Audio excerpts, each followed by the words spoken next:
perkenalkan, nama saya Nafiatun Latifah dengan NIM 071 911 633 011. Di sini saya akan menjelaskan terkait layanan apa yang perlu diterapkan pada perpustakaan Google Indonesia.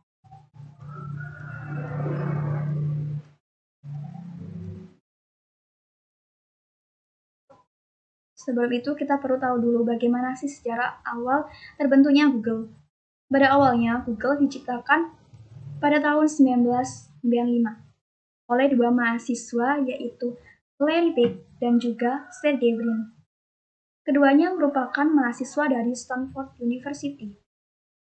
Yang mana dari mereka berbincang, mereka berkomunikasi karena mereka memiliki kecocokan dan berada pada bidang yang sama, yaitu di bidang IT, sehingga mereka menciptakan sebuah temuan atau inovasi, yaitu search engine yang diberi nama Google. Nah, istilah Google sendiri berasal dari kata Google, dari istilah matematika yang berarti satu bilangan atau bilangan 1 dan mengikuti 100 bilangan 0. Nah, kemudian berikut adalah filosofi dari Google.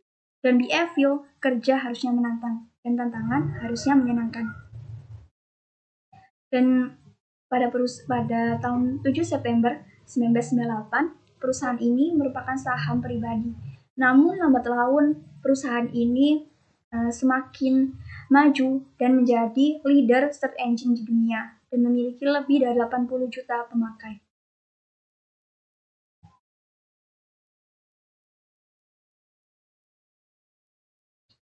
Nah, kemudian ada 10 prinsip dari Google. Pertama yaitu fokus. Fokus dalam artian ini bahwa fokus kepada ke konsumen dan yang lainnya akan mengikuti. Dalam artian ini Google mengedepankan pada kepuasan konsumen. Yang kedua yaitu one thing is better than many things. Dalam artian ini Google hanya melakukan search engine dan semua staff yang ada di Google sendiri hanya melakukan menciptakan search engine. Tidak untuk melakukan horoskop, nasihat keuangan maupun chatting. Dan kemudian fast is better than slow. Dalam artian ini bahwa di Google sendiri itu percaya akan adanya hasil yang instan. Ketika kita memerlukan sebuah informasi, maka informasi tersebut harus ada sekarang juga. Kemudian demokrasi works on the internet.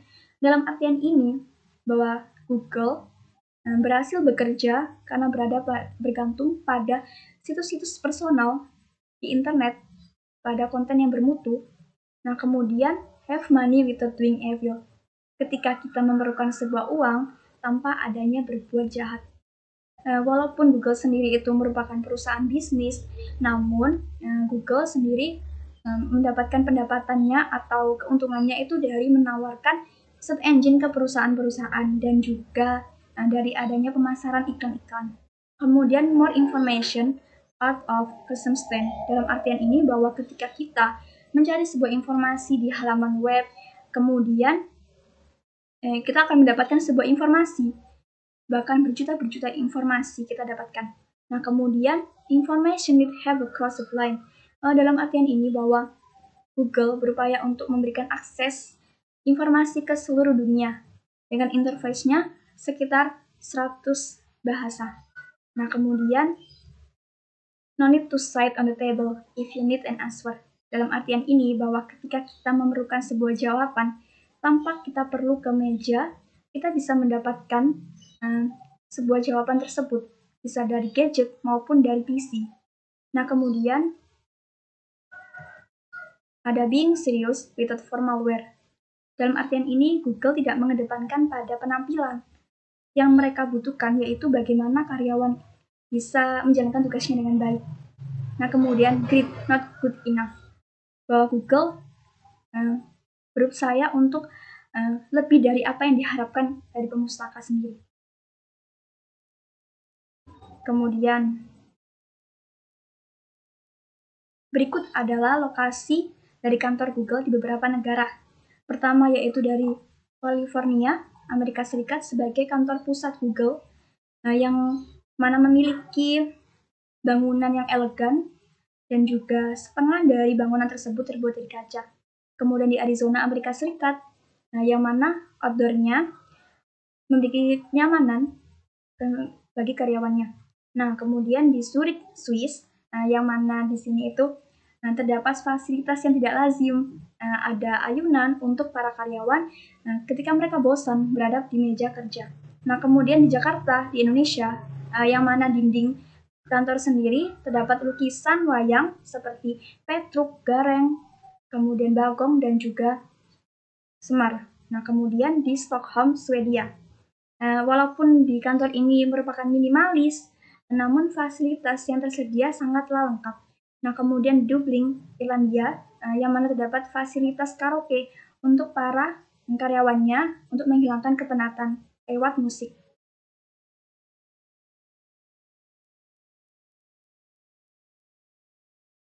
Nah, salah satu yang akan saya bahas di sini yaitu kantor Google Indonesia. Nah, ini ada tampilannya. Bagus kan? Tentu bagus dong. Hal ini dikarenakan para karyawannya menjalankan tugasnya dengan baik. Dan juga ditopang dengan adanya standar operation procedure yang diterapkan pada Google Indonesia. Nah, tentu saja bukan hanya di kantornya, tapi di semua fasilitasnya. Salah satunya di fasilitas perpustakaannya sendiri. Terdapat standar operation procedure.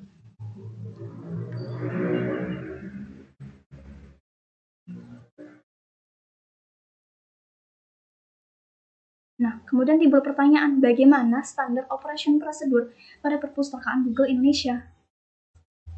Nah, berikut adalah standar operation procedure Google Indonesia pada bagian pengadaan koleksi. Pertama yaitu staf perpustakaan melakukan pencarian daftar koleksi terbaru yang didasarkan pada survei pengguna. Kemudian, staf perpustakaan mengirim surat usulan judul koleksi kepada pimpinan Google Indonesia. Yang ketiga yaitu menerima usulan judul koleksi, yang mana di sini adalah pimpinan, dan juga menyetujui judul koleksi yang dibuat oleh staf perpustakaan sendiri. Nah, kemudian dari situ staf perpustakaan melakukan daftar usulan judul koleksi. Nah, kemudian staf perpustakaan melakukan seleksi koleksi. Hal ini agar tidak ada koleksi yang sama dan juga didasarkan pada kebutuhan dari pemustakanya sendiri. Nah, kemudian ada daftar usulan rancangan anggaran biaya. Nah, kemudian melakukan pembelian, dan setelah itu dari hasil pembelian dilakukan pengecekan. Dan kemudian diserahkan oleh bidang koleksi dalam artian ada pengelolaan koleksi.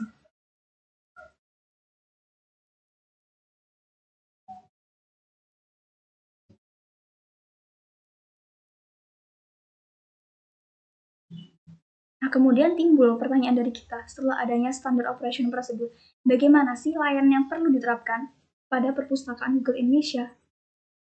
Nah, layanan sendiri itu menurut KBBI itu merupakan bagaimana cara kita melayani. Nah, dalam arti ini bahwa baik buruknya sebuah perpustakaan dilihat dari adanya layanan yang baik dari pustakawannya sendiri ke pemustaka.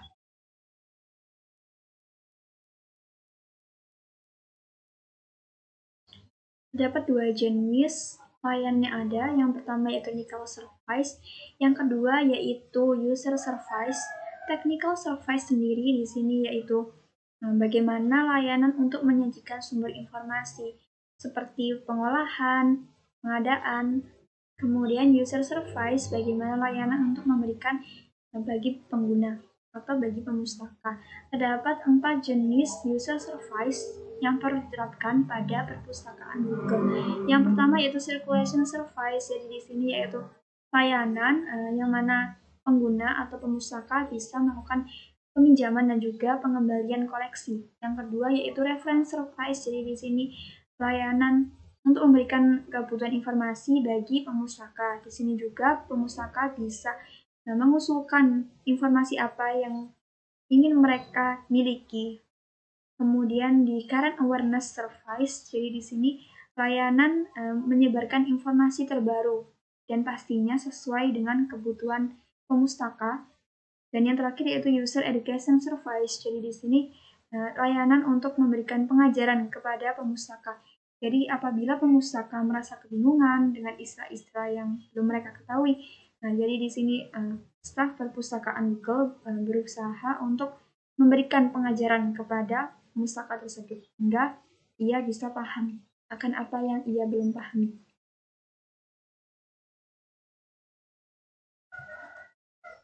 Berikut adalah contoh implementasi dari User Education Service.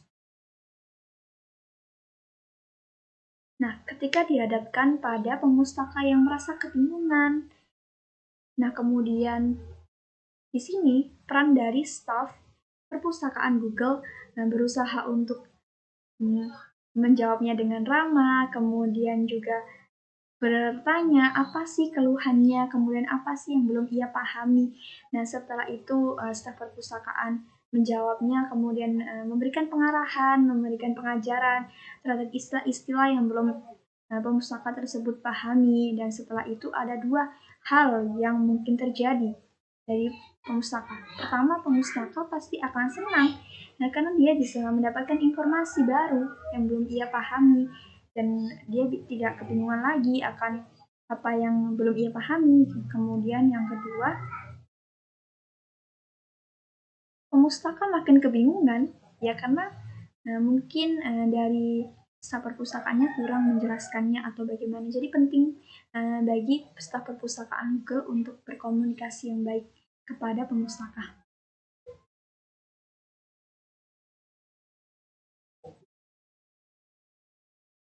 Nah, jadi demikian presentasi dari saya. Kurang lebihnya saya mohon maaf. Nah, sebelum itu ada sebuah quotes dari salah satu pendiri Google, yaitu Larry Page. Jadi Larry Page di sini mengatakan bahwa kalian tahu kan rasanya terbangun di tengah malam dengan sebuah impian yang sangat jelas. Dan kalian tahu, jika kalian tidak mempunyai pensil dan kertas di tempat tidur, hal itu akan lenyap seluruhnya di pagi hari. Kadang sangat penting untuk bangun dan berhenti bermimpi. Jika sebuah mimpi sangat besar dan menunjukkan dirinya, tangkaplah.